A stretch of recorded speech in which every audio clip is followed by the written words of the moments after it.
दोस्तों, क्या आप जानते हैं कि टाटा ग्रुप के जो ओनर है वो खुद टाटा जी नहीं है। जी हाँ दोस्तों, जमशेदजी टाटा का ऐसा मानना था, जो भी हम समाज से कमाते हैं उसका कुछ हिस्सा समाज की भलाई के लिए जाना चाहिए। इसीलिए उन्होंने टाटा ट्रस्ट का निर्माण करवाया। अभी तक टाटा ट्रस्ट के जो चेयरमैन थे वो रतन टाटा जी थे। हमें पता है टाटा जी टाटा ग्रुप को कहाँ से कहाँ तक लेके गए। अब उनके जाने के बाद टाटा ट्रस्ट के जो चेयरमैन है वो नोएल टाटा जी है। टाटा ग्रुप जो है वो फैमिली बिजनेस नहीं है। आइए इसे एक एग्जांपल से समझते हैं। आप स्क्रीन पर देख रहे होगी रिलायंस का एग्जांपल, जिसके ओनर है अनिल अंबानी जी।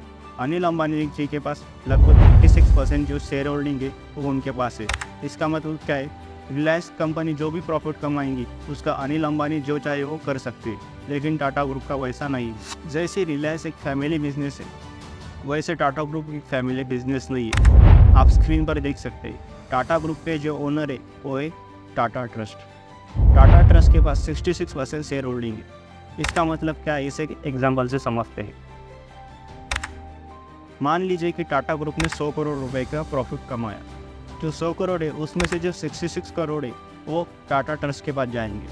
टाटा ट्रस्ट इसे समाज के लिए यूज़ करेंगे और जो बाकी के वो कंपनी की ग्रोथ के लिए यूज़ किए जाएंगे। तो चलिए समझते हैं टाटा ट्रस्ट क्या है। Support an NGO for 8 years or 10 years, elevating the prosperity of a small community. You would assume that this community is now self-sustaining. Tata trust जो है वो लीगली बना हुआ एक ढांचा है। इसे स्थापित करते समय ये निर्धारित किया जाता है कि इसमें जो भी पैसा आएगा वो किसी पर्पज़ के लिए यूज़ किया जाएगा। ट्रस्ट में जो भी पैसा आता है उसका उपयोग एजुकेशन, हेल्थ केयर और ग्रामीण विकास के लिए किया जाता है। टाटा परिवार की ये पूरी परंपरा की शुरुआत जमशेदजी टाटा से होती है। उनका मानना था कि ये ट्रस्ट सिर्फ काफ़ी इम्पोर्टेंट है, अर्थात कंपनी जो भी प्रॉफिट कमाएंगी उसका हिस्सा समाज की भलाई के लिए जाना चाहिए। 1892 में सर जमशेदजी टाटा ने इसका फर्स्ट टाइम यूज़ किया। उन्होंने इंडियन स्टूडेंट को हायर एजुकेशन के लिए बाहर भेजने के लिए इसका यूज़ किया, खासकर इंजीनियरिंग और साइंस के स्टूडेंट के लिए। बाद में 1932 में जमशेदजी टाटा के डेथ के बाद उनके बड़े बेटे जोराबजी टाटा का टाटा सन्स में बहुत बड़ा हिस्सा था।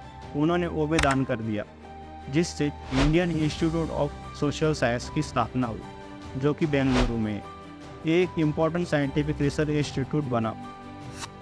टाटा मेमोरियल हॉस्पिटल, जिसकी स्थापना 1941 में की, जो कि मुंबई में है। यहाँ पर कैंसर के ट्रीटमेंट की जाती है और एक इम्पॉर्टेंट रिसर्च सेंटर भी है। Tata institute of social science, इसकी स्थापना 1936 में की गई, जो कि भारत का पहला स्कूल ऑफ सोशल साइंस है। A corporation, I think, has to become part of a community, has to participate in that community, do things in the community which allow dignity to the people involved, but bring them closer. And, issues such as engaging the community in service or support of the corporations.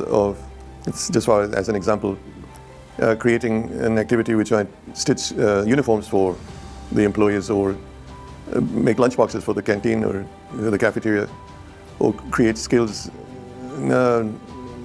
Carpentry skills and electrician skills which will help self-employment, give education, medical help. All those kinds of things are things corporates can do, and in fact should do in an environment like India. You can't just have ivory towers with depressed conditions all around them and feel satisfied. One has to say that you need to upgrade or upend the lower elements to a level of prosperity. Tata trust का काम सिर्फ शहरों तक सीमित नहीं रहा। उन्होंने गाँव में भी कई बड़े स्तरों पर काम किए। खासकर ग्रामीण विकास के लिए उन्होंने किए गए कामों को भूला नहीं जा सकता। जब 1919 में महाराष्ट्र में सूखा पड़ा था, तब टाटा ट्रस्ट ने वहाँ जल प्रबंधन की काम किया था। इसके अलावा उन्होंने पेड़ लगाने और स्थानीय शासन में सुधार लाने के लिए भी कई काम किए। टाटा ट्रस्ट ने समाज के कमज़ोर वर्गों की हमेशा मदद की, जिसमें आदिवासी समुदाय, महिलाएं और गरीब लोग आते हैं। उन्होंने ग्रामीण इलाकों में महिलाओं के लिए कई कार्यक्रम किए हैं, जैसे कि कौशल्य विकास, जिससे वो आत्मनिर्भर बन सकते हैं और अपने परिवार की फाइनेंशियल मदद कर सकते हैं। हेल्थ केयर में भी टाटा ट्रस्ट ने कई बड़े काम किए। टाटा मेमोरियल हॉस्पिटल के अलावा उन्होंने देश भर में कई प्राथमिक हेल्थ केयर सेंटर खोले, जिसमें टीबी जैसी बीमारियों पर बड़े स्तर पर काम किया जाता है। इसके अलावा उन्होंने एजुकेशन की फील्ड में भी कई बड़े काम किए, जैसे कि वंचित बच्चों और गरीब बच्चों के लिए स्कॉलरशिप लाई ताकि उन्हें अच्छा एजुकेशन मिल सके। इसके अलावा उन्होंने Tata institute of fundamental research की स्थापना की, जो कि भारत में साइंस और मैथ की फील्ड में रिसर्च करने के लिए प्रमुख संस्थान है। उन्होंने डिजिटल एजुकेशन के लिए भी कई बड़े काम किए, जैसे कि खान एकेडमी और टेक फॉर इंडिया, जिनका मकसद था कि भारत के हर बच्चे के लिए अच्छी एजुकेशन मिल सके, चाहे वो गांव में हो या फिर शहर में। वो ग्रामीण और शहरी इलाकों के शिक्षण के बीच का अंतर को काटने के लिए एक महत्वपूर्ण कदम रहा। टाटा ट्रस्ट ने इन्वायरमेंट और सस्टेनेबिलिटी पर भी काफ़ी ध्यान दिया। उन्होंने रिन्यूएबल एनर्जी और पानी की बचत जैसे कामों पर काम किया। स्वच्छ भारत मिशन में भी टाटा ट्रस्ट ने बड़ी भूमिका निभाई। उन्होंने साफ सफाई और क्लीन ड्रिंकिंग वाटर पर काम किया, जिससे लाखों लोगों को फ़ायदा हुआ। सर रतन टाटा, जो कि अभी तक टाटा ट्रस्ट के चेयरमैन थे, उनकी टाटा ग्रुप को एडवांस बनाने के लिए बहुत बड़ी भूमिका रही। सर रतन टाटा के नेतृत्व में टाटा ग्रुप ने नए इन्वेंशन और एंटरप्रेन्योरशिप को बढ़ावा दिया। उन्होंने आधुनिक तकनीक का इस्तेमाल करके हेल्थ केयर और एजुकेशन के फील्ड में नई दिशा लाई। टाटा ट्रस्ट ने कोविड-19 के महामारी के दौरान देश को काफ़ी मदद की। वेंटिलेटर पहुंचाना हो या अन्य मेडिकल सप्लाई हो, उन्होंने देश को काफ़ी मदद की।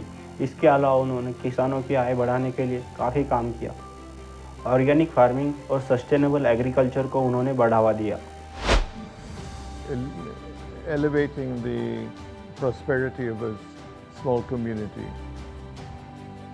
After 8 years or 10 years, we'd want to move those funds to be allocated in another place. You would assume that this community is now self-sustaining, but it's Tata trust की कहानी सिर्फ दान और पुण्य की कहानी नहीं है, बल्कि ये एक ऐसी सोच है जो कि समाज को बेहतर बनाने के लिए काम कर रही है। दुर्भाग्य से अब सर रतन टाटा जी हमारे बीच नहीं रहे, लेकिन उनकी ये सोच हमेशा हमारे साथ रहेगी। मेरा ऐसा पर्सनली मानना है, हम टाटा ट्रस्ट की तरह बड़ा बड़ा काम तो नहीं कर सकते, लेकिन हम एक छोटी सी कोशिश ज़रूर कर सकते हैं।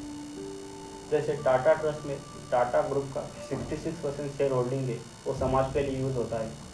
अगर हम सिर्फ टाटा के प्रोडक्ट को यूज़ करना शुरू करें तो शायद हम छोटी सी कोशिश कर सकते हैं, क्योंकि टाटा जो भी प्रॉफिट कमाता है वो समाज के भले के लिए यूज़ करता है। हम डायरेक्टली इसमें पार्टिसिपेट तो नहीं हो रहे, लेकिन इनडायरेक्टली शायद हम इसमें पार्ट हो सकें। आपको इसके बारे में क्या लगता है, कमेंट में ज़रूर बताएं। तो ये था टाटा ट्रस्ट के बारे में पूरा वीडियो। अगर आपको ये वीडियो पसंद आया हो तो वीडियो को लाइक और चैनल को सब्सक्राइब ज़रूर कर देना। अगला वीडियो किस टॉपिक में चाहिए वो भी आप कमेंट में बता सकते हैं। तो मिलते हैं नेक्स्ट वीडियो में एक और इंटरेस्टिंग टॉपिक के साथ। तब तक के लिए स्टे क्यूरियस और एक्सप्लोर करते रहो। जय Hind. How would Ratan Tata like to be remembered?